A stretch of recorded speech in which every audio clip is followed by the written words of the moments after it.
Story number 1. The Silent Hitchhiker. I'll never forget the night it happened. It was one of those late autumn evenings when the air clings to your skin, cold and damp, and the fog seems to rise from the asphalt like fingers reaching from the underworld. I was driving back alone from a friend's cabin in the mountains, feeling that unnerving sense of isolation that only comes on those winding back roads. The only sound was the low hum of the engine, and the high beams barely cut through the thick mist rolling across the road. I'd been driving for about an hour when I first saw her, a figure just ahead, barely visible in the fog, standing by the side of the road. As I got closer, my headlights caught her face for a brief second. Pale, eyes wide with something like fear, or maybe even relief. She was young, dressed in an old-fashioned white dress that looked torn and faded, the kind of clothes no one wears anymore. I felt a chill crawl up my spine, but against every instinct in my body, I pulled over. She didn't move at first, just stood there, staring right at me with those piercing eyes. I rolled down the window and asked if she needed help. Her response was barely a whisper. "Please take me home." The voice didn't match her appearance. It was faint and strange, like it echoed from somewhere far away. I couldn't place why, but something felt wrong, and I couldn't shake the feeling that I wasn't alone. Still, curiosity and maybe a little guilt got the better of me. I unlocked the door and gestured for her to get in. As soon as she sat beside me, an overpowering cold filled the car, like the air had been drained of any warmth. My breath misted in front of me, and I had to grip the wheel tightly to keep my hands from shaking. She gave me an address without looking at me, just staring straight ahead, her face a mask of quiet desperation. I tried to make small talk to cut through the eerie silence, but she didn't respond. The only sound was the shudder of the engine as it struggled in the cold. Then, out of nowhere, she whispered, "Don't look in the rearview mirror." The way she said it, soft, almost pleading, sent a wave of panic through me. Every nerve in my body screamed for me to glance at that mirror, but I fought the urge. My knuckles turned white as I gripped the steering wheel, eyes glued to the road. The silence was suffocating. I wanted to ask why, to demand an answer, but I was afraid of what she might say. The road ahead seemed to stretch endlessly, and as the minutes ticked by, I realized we weren't anywhere near civilization anymore. We were deeper into the mountains, the landscape twisting in ways I couldn't remember. The address she gave me didn't even make sense now. I'd traveled this route dozens of times, and there were no houses for miles. Just darkness. Every once in a while, I'd hear a soft breath beside me, reminding me she was still there, her presence colder and heavier than anything I'd ever felt. Then she started humming, a low, haunting tune that filled the car like a fog. It was hypnotic and chilling, each note sinking into my skin, leaving me paralyzed with fear. The tune was familiar somehow, like a lullaby I'd heard in a nightmare, but couldn't remember. I could feel her eyes on me now, even though I was sure she hadn't moved. The dread clawed at me, almost as if something was dragging me down into a deep, dark pit. My heart was racing, my mind screaming to turn around, but something stronger, some primal fear, kept me going forward. Just when I thought I couldn't take it anymore, she spoke again, barely louder than a whisper. "We're here." The fog seemed to part, and through the mist, an old, decrepit house emerged, its silhouette barely visible against the dark, starless sky. It was an ancient, crumbling relic, the kind of place that looked abandoned for decades, standing on the edge of a cliff with a dead forest sprawling behind it. I'd never seen it before, and I was certain it hadn't been here on my previous drives. She got out without another word, gliding across the gravel as if her feet weren't touching the ground. I was frozen in place, barely able to breathe, and watched as she drifted toward the front door. Just before she vanished into the darkness of the house, she turned around and looked at me one last time. Her eyes, those empty, soulless eyes, locked onto mine, and for a split second, I saw something else in the mirror. A figure looming in the back seat, its face twisted and unrecognizable, a gaping maw where a mouth should be, its hollow eyes trained directly on me. The realization hit me like a punch to the gut. She hadn't told me not to look in the mirror because of herself. She'd warned me. Because of it, I screamed and slammed on the gas, tearing away from that place as fast as my car would carry me. I could feel something in the back seat, a dark, consuming presence that seemed to grow colder and heavier the further I drove. My breath was ragged, my heart racing as I sped down that empty road, terrified to look back but too scared to stop. I didn't stop until the car broke down a few miles out in the middle of nowhere. I got out and ran, abandoning the car on the side of the road, sprinting until my legs burned and my vision blurred.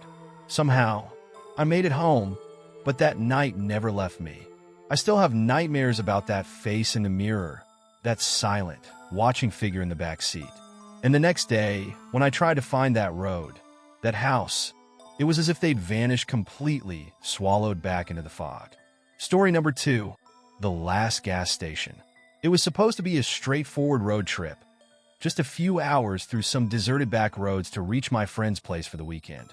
The map app showed it was the shortest route, but I knew it cut through some pretty isolated areas, places where the trees seemed to close in around you, leaving only the narrow road and darkness pressing against your windows. I'd done drives like this before, but that night, something felt off. The air was thick, the sky was pitch black, and even the stars were hidden behind a layer of cloud cover. After a few hours on the road, my fuel gauge started dipping lower than expected.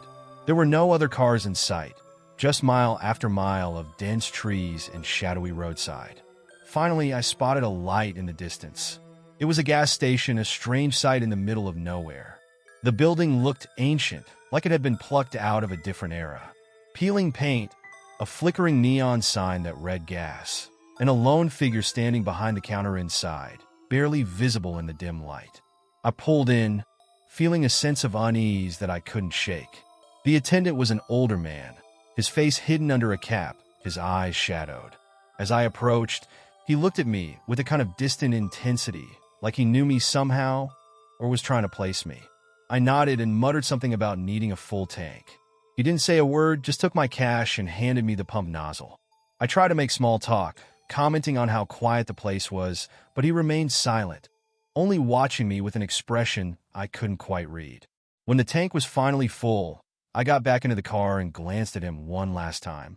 He raised his hand in a strange, almost pleading gesture, and for a split second, I thought he mouthed something. "Don't go." As I drove away, I couldn't shake the chill that settled in my bones.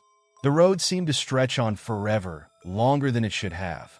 I kept driving, the fuel gauge somehow dropping faster than normal, the miles feeling endless. My headlights barely pierced the thickening mist, and the road seemed darker, the trees more twisted and ominous. I tried the radio, hoping for some sound to break the eerie silence, but there was only static.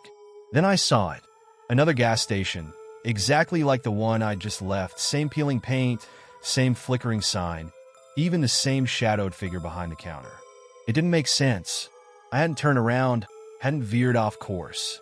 But there it was, waiting for me like it had somehow followed me down the road.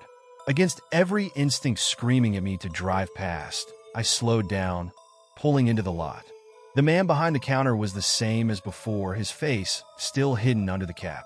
He looked at me with that same expression of silent urgency, and this time, as I approached, he spoke. "You shouldn't be here," he whispered, his voice a raspy warning that sent a chill down my spine. I tried to laugh it off, asked him if he had any idea why I'd ended up back here, but he didn't answer. Instead, he handed me a piece of paper, an old, crumpled map with a route drawn in blood-red ink. "Take this road. Do not turn off." Without another word, he turned and walked into the shadows at the back of the station, disappearing like he'd never been there at all. I stood there for a moment, the silence pressing down on me, the map clutched tightly in my hand. I didn't understand why, but I felt like I had no choice but to follow his instructions. I got back in my car, staring at the map, my hands shaking. The road marked was barely visible, a thin line winding through the woods. As I pulled out of the station, I noticed something strange in the rearview mirror, something lurking in the mist just beyond the edge of the road. It was dark, shapeless, almost like a shadow come to life, but I could feel it watching me. I pressed the gas pedal harder, my heart pounding as I followed the marked path, each turn feeling like a plunge into the unknown. For miles, I drove in silence, the forest closing in around me, the mist thickening until I could barely see the road. The fear was overwhelming, an all-consuming dread that made it hard to breathe. And then, just when I thought I couldn't take another second, I saw lights in the distance. Relief washed over me as I sped toward them, hoping for some sign of civilization, anything to prove I'd made it out of that nightmare. But as I drew closer, the lights took form and my stomach dropped. It was the gas station again, the same one, standing alone in the fog, as if it had been waiting for me all along. The old man was there too, standing outside, his eyes wide and hollow. He raised his hand, this time in a gesture of surrender, as though he knew I'd never leave. And that's when I realized he wasn't warning me. He was trapped, just like I was. Story number 3, the empty diner. There's something unsettling about diners on the edge of nowhere. They're supposed to be places of comfort, a quick stop for coffee, and a bite on the long stretches of empty highway. But this one, it wasn't like that. I came across it just past midnight, miles from any town, when I'd been driving for hours through what felt like endless dark. The neon sign out front buzzed faintly in the silence, flickering the word "open" in faded red letters. And though everything in me said to keep driving, the rumbling in my stomach made the decision for me. I pulled in, thinking a quick stop wouldn't hurt. The place was empty, or so I thought. A bell chimed as I opened the door, but nobody came out from behind the counter. Rows of faded booths and old bar stools lined the room, a layer of dust visible even under the dim lights. A single bulb hung over the counter, swinging gently as if someone had just walked by. The whole place felt wrong, like it had been waiting untouched for someone to wander in. I should have turned around, but curiosity has a way of making you forget your own instincts. I took a seat at the counter, glancing around and waiting for someone to show up. After a minute, I started to feel the weight of someone's gaze on me, an icy prickle on the back of my neck. I turned, but the diner was still empty, silent except for the faint hum of the neon sign outside. Just as I was about to leave, a man appeared, stepping out from a door in the back.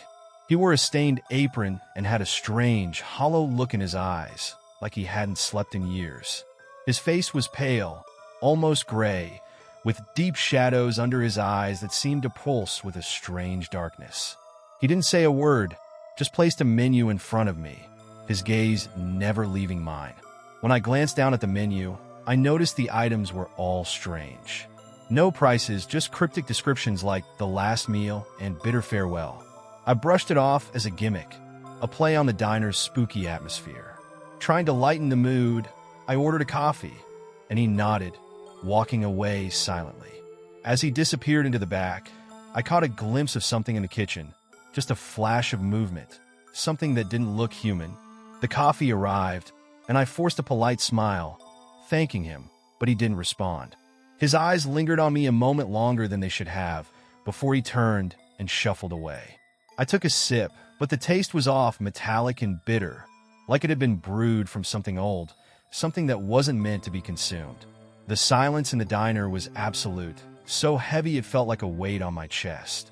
I looked around again, and that's when I noticed it. The walls were covered with photos, dozens of them, maybe hundreds. Black and white pictures, all of people sitting in the same booth, staring blankly at the camera, their faces frozen in expressions of terror or grief. I looked closer, my hands growing cold as I realized that some of the faces looked familiar. A man I'd seen at a gas station down the road, a woman who'd been walking along the highway just a few miles back. And then my blood ran cold. There in the last photo was me, sitting exactly where I was now, staring into the camera with the same haunted look. I could feel the hairs on my arms stand up, a chill racing through me as I looked around, expecting to see a camera. But there was nothing. I pushed back from the counter, ready to leave, when I noticed the man had returned. He was standing right behind me, too close, his face even more pale, his eyes darker, empty pits that seemed to pull in every shadow from the room. "Leaving so soon," he whispered, his voice a faint rasp, almost like a laugh. "Not everyone gets a second chance."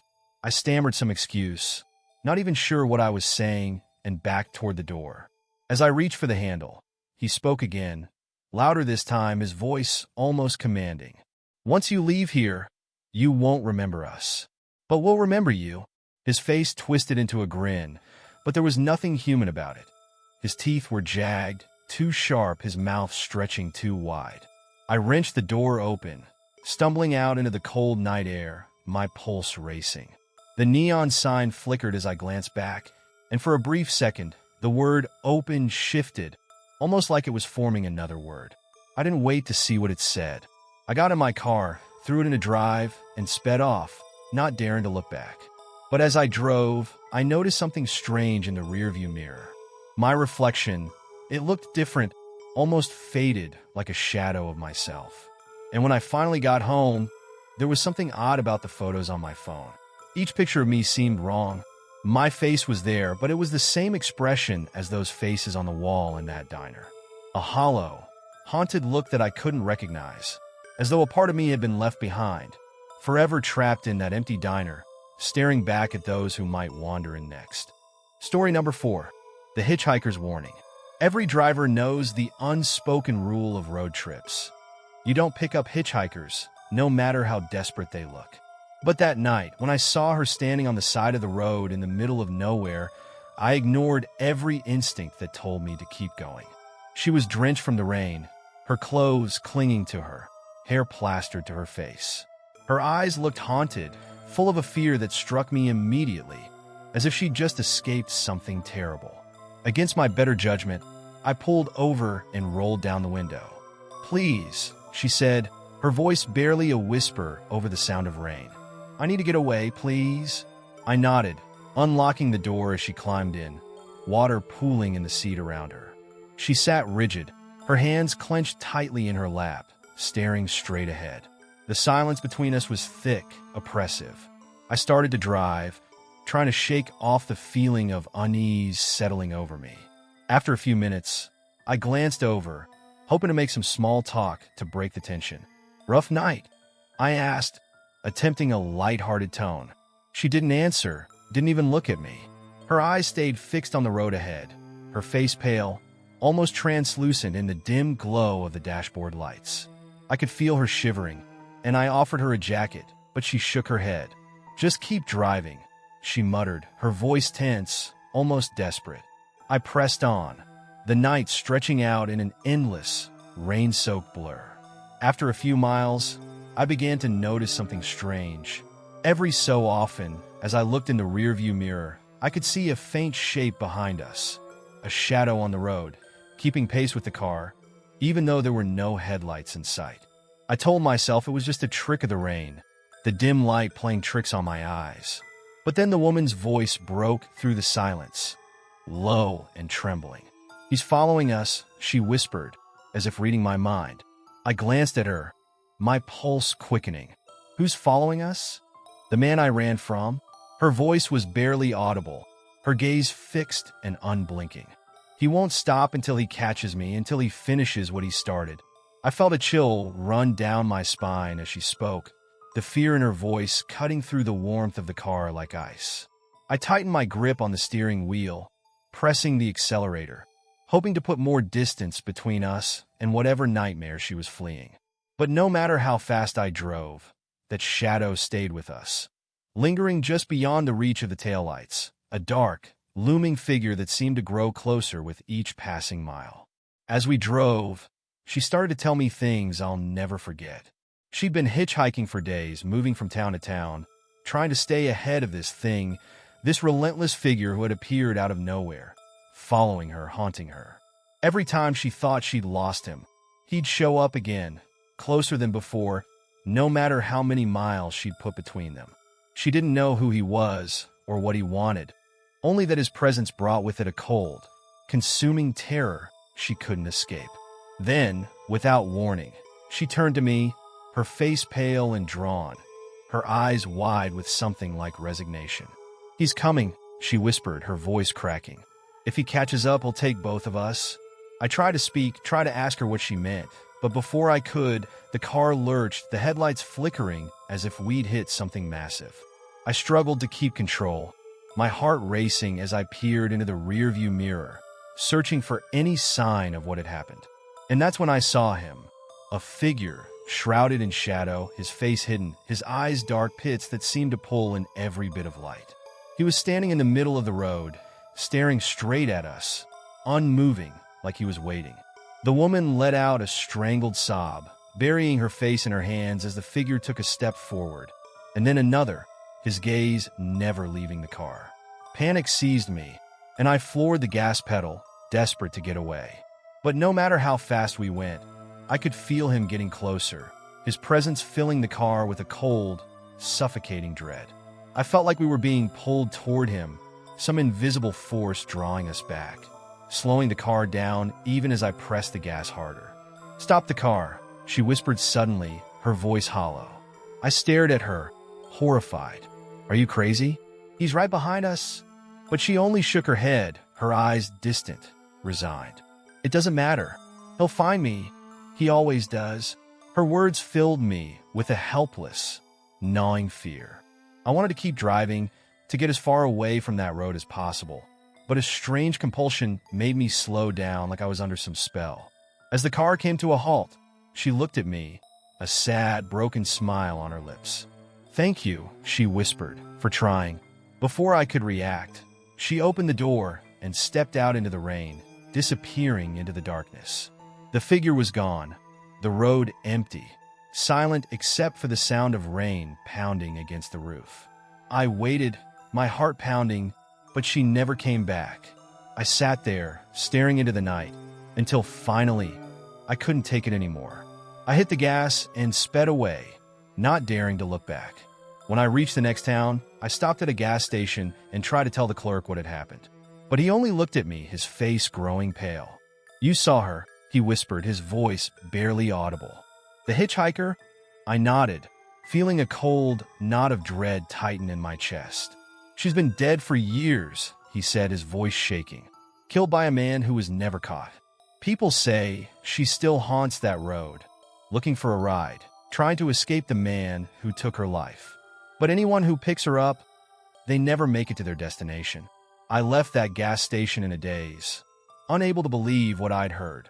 But as I got back in my car, I glanced in the rearview mirror and saw her there, just for a moment, a fleeting image of her face, pale and drenched, watching me with those haunted eyes before disappearing into the darkness, leaving me alone on that desolate road. Story number 5, The Vanishing Convoy. There's a stretch of road deep in the mountains, far from any civilization, where drivers say strange things happen. They call it the Devil's Pass, and even truckers avoid it when they can. The road itself is narrow, twisting through dense woods and steep cliffs, with a fog that seems to cling to the trees year-round, no matter the season. But one night, I found myself there, running late on a cross-country drive with no choice but to take the pass if I wanted to make it on time. I'd been driving for hours, the road winding endlessly beneath my wheels, the headlights barely cutting through the mist that seemed to thicken with every mile. That's when I saw them, a convoy of cars just ahead, their taillights glowing dimly in the fog. At first, I was relieved. There's a certain comfort in not being alone on those back roads, and something about the red lights cutting through the mist felt reassuring. But as I got closer, I realized something was wrong. The cars in the convoy moved strangely, in perfect unison, each vehicle keeping exactly the same distance from the next. I could make out at least 4 cars, all identical, their taillights dim and flickering as they drifted through the fog. I tried to speed up to catch them, to see who was inside, but no matter how fast I drove, they stayed the same distance ahead, never slowing, never speeding up. After a while, I noticed something else. The cars were old. Not just old, but ancient, like they'd been driven straight out of the 1940s. Their shapes were sleek, streamlined, but covered in a strange, dark rust that seemed to pulse under the lights. My stomach turned as I realized that despite driving for miles behind them, I hadn't seen a single glimpse of the drivers. I was almost afraid to keep going, but there was no way to turn back, not on the narrow mountain road with cliffs on either side. Finally, I reached a straight stretch of road, and I floored the gas, determined to overtake the convoy. As I pulled up alongside the first car, I forced myself to look over, my heart pounding as I searched for the driver. But the seat was empty. There was no one inside. I slowed down, moving to the next car, hoping to see anyone, behind the wheel. One by one, I passed the cars, each more terrifyingly empty than the last. No drivers, no passengers, just rows of rusted, abandoned cars moving with eerie precision, like puppets on invisible strings. I thought about slamming on the brakes, letting them pass me, but some terrible instinct told me that wasn't an option. I had to keep going, had to get away from them before something worse happened. As I pulled ahead of the last car, a shiver ran down my spine. I glanced in the rearview mirror, hoping to put the whole thing behind me. But the convoy was gone. In the space of a heartbeat, all 4 cars had vanished, leaving nothing but empty road and thick, swirling fog. I slowed down, my pulse racing, but there was no sign of them. It was as if they'd never been there at all. I shook it off, telling myself it was just fatigue, just my mind playing tricks on me. But a few miles later, I saw something in the mist ahead, a faint glow of taillights, 4 of them, in that same eerie formation. They'd somehow appeared in front of me, moving slowly through the fog as if they'd been waiting, as if they knew I couldn't escape. This time, I didn't try to pass them. I kept my distance, my hands clenched on the wheel, hoping they'd eventually take an exit, disappear down some side road. But they didn't. For miles, they stayed just ahead of me, guiding me deeper into the misty mountains, until I started to feel a strange sense of dread, like they were leading me somewhere I didn't want to go.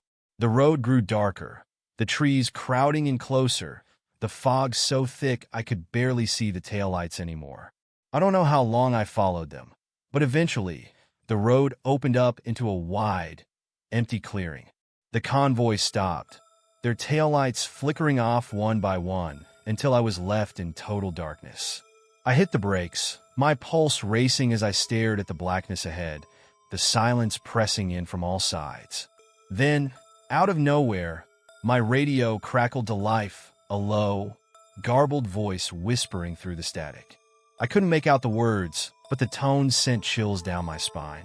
I reached to turn it off, but the volume only grew louder, the voice rising in a strange, rhythmic chant, like some kind of ritual. I slammed the button, desperate to shut it off, but the radio stayed on, the voice droning on, filling the car with that terrible, unnatural sound. I looked up, and that's when I saw them.